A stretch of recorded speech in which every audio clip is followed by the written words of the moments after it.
What is your currency? No, I don't mean the pound or the dollar or even the euro. What is what I like to call your emotional currency? For example, the other day I went upstairs and there were Pokemon cards everywhere, which, would have been out of the normal for most people, but with anyone with young children, well, this is a pretty typical occurrence. Guys, if you're going to leave these all over the place, they'll eventually find a home in the trash bin. It would be nice to at least see the floor every now and then, and maybe to know where I'm stepping. Scramble, scramble, scramble. What's amazing is they instantly knew which card belonged to who, which character has this ability or that, and all with barely glancing at the card itself. Yes, I'm being the old man that doesn't understand a thing about what his kids are playing with, but I do know one thing. It's their form of currency. It's what they know, what they relate to, and what they enjoy, and to them, it's more valuable than gold. It is their currency. Now, my declaring what a waste of time Pokemon cards are would be no different than their telling me what a waste of time my sitting at the piano is, or doing yoga first thing in the morning, or trying yet another type of bitters in my countless attempt at making the perfect Manhattan. But these are things that I love, that feed me emotionally, what I relate to, not them. So, going back to the intro, perhaps it's a little bit more clear now. What is your currency? What makes you smile? What's your Pokemon card? Here's why I ask. When you learn what fills your emotional well, what gives you a sense of purpose even, then you begin to understand why you feel the way you do. What feeds you, or better yet, what leaves you starving? Have you ever stopped to even ask yourself, what do I need emotionally? It's a tough question, but it's such an important conversation that this is actually the first of a 2-part series on emotional currency, or in simpler terms, understanding yourself. But we'll come back to that later. For now, I'm Chad Lawson, and let's calm it down in 3, 2, 1. This past week has been out of the norm for me and my schedule, finishing a rather significant project and writing upcoming podcast episodes and more Zoom calls than normal, plus the holiday season. So that brings a whole other bag of things, but I found myself becoming crabbier and crabbier. I was just, crabby.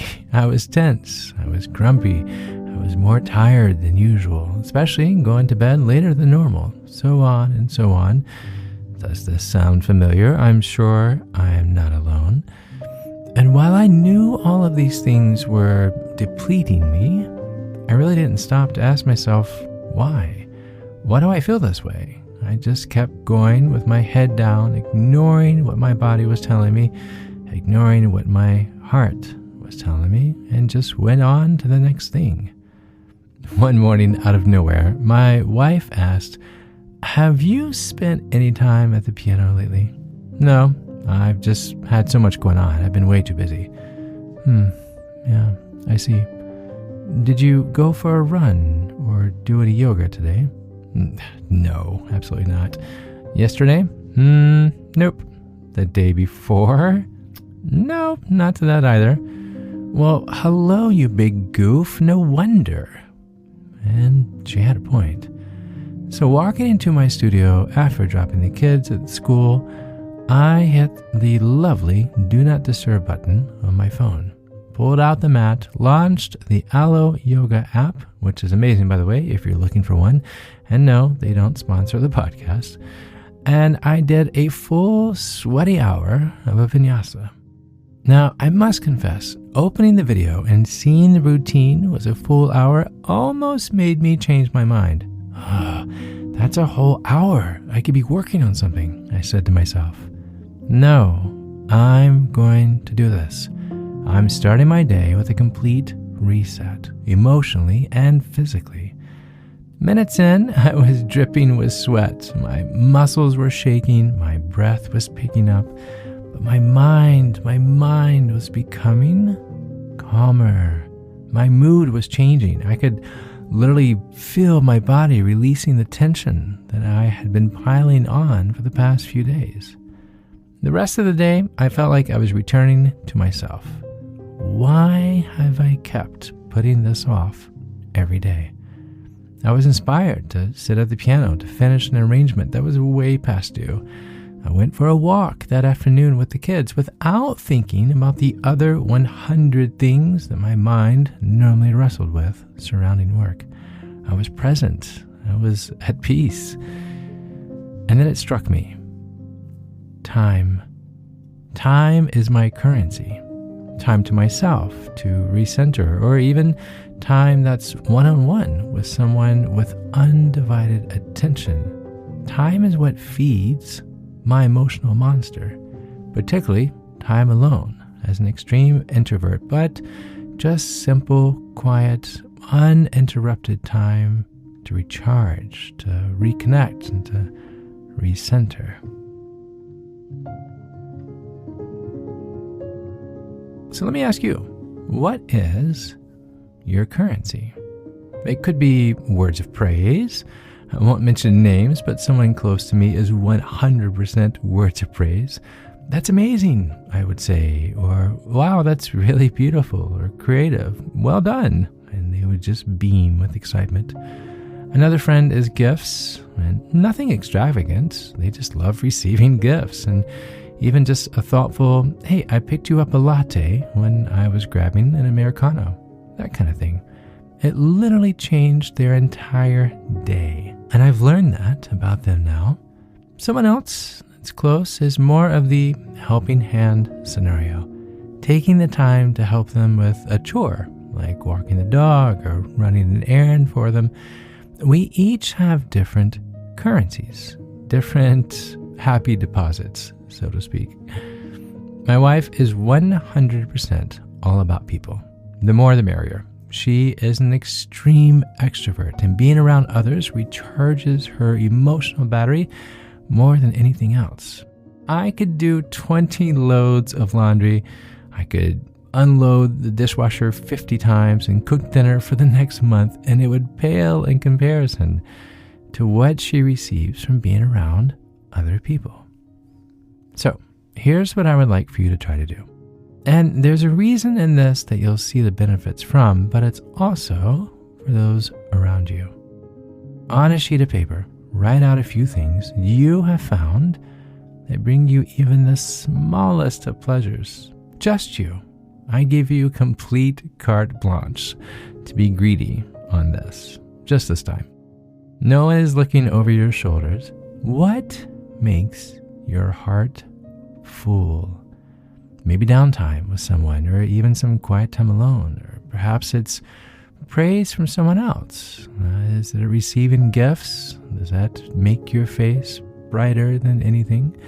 Or someone taking the weight off your shoulders a bit. Be honest with yourself. Be honest. This is you we're talking about. So it's important. Think through these things. And once you have a few things written down, see if they connect in any way. Is it someone picking up groceries for you? Or is it receiving high praise from your boss? Maybe it's taking a walk with someone that you love and holding their hand, or just cuddled up on the couch watching a movie by yourself. What is your currency? How can you expect others to connect with you when you haven't learned to connect with yourself? Think about that. Are you expecting someone to understand you as a person if you haven't taken the time to understand yourself? Write down your me list. You may just be surprised what you learn about yourself. Life is hard to figure out. Let's just be honest.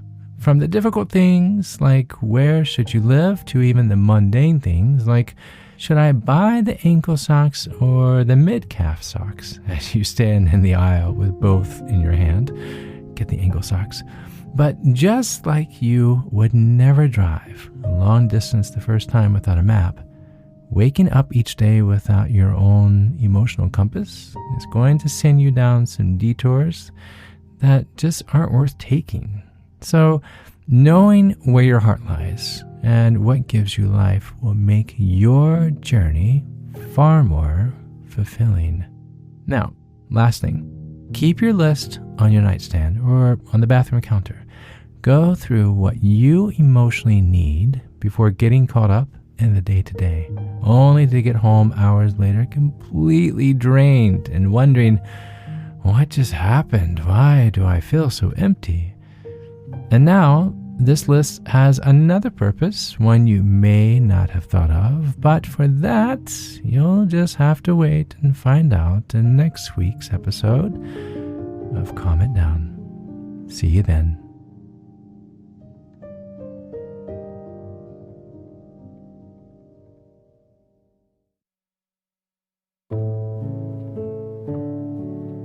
To find more episodes of Calm It Down, hear the musical playlist from today's episode, or simply wanting to know where to send chocolate chip cookies, visit calmitdownpodcast.com. You'll even find additional resources for emotional support, including our online community and our Facebook page. You're not alone. You are not alone. This podcast was written and produced by yours truly, Chad Lawson, composer, pianist, and nationally recognized Sweet Tooth. And now something my attorney wants me to say. The views, expressions, and techniques in this episode are of my personal opinion and is not intended to, nor should they serve as a substitute for medical advice or diagnosis rendered to you by your individual doctor or other healthcare provider. Only a licensed physician should evaluate your situation, provide a diagnosis, or render other medical advice to you, and you should only act upon the advice of such physician. Now, what I'd like to say. I am an extreme empath by nature, but my profession is that of a composer and pianist, not a licensed therapist or physician. I hear from thousands of listeners how my music has helped them through various stages of emotional needs, and I simply want to offer this and future podcasts in aiding those needs. To find a list of licensed professionals in your area, please visit calmitdownpodcast.com. And finally, if you've enjoyed today's episode, please leave a review. While it takes less than 60 seconds to do, its impact will last for years to come, as every little bit helps in growing the awareness and the importance of emotional health. I'm Chad Lawson, and until next time, be kind to your mind, and join me next week as we calm it down.